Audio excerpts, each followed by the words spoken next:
nagtuturo na ang inaasam-asam. Kahit bata pa lamang at kunti lang ang alam, ngunit nais may marating sa buhay at mabusog ang kalamnan. Kaya't nagsusumikap at lumalaban.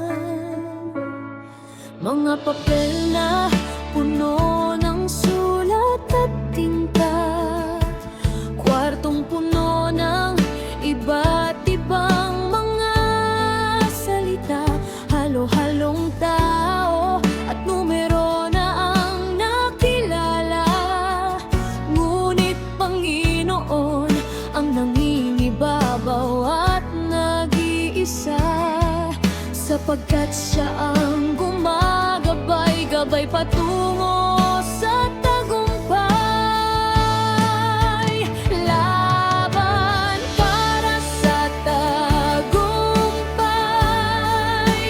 laban para sa pamilyang laging nag-aalalay, laban para sa sariling minsang nangalay, laban para sa kinabukasan kaginhawaan ang taglay.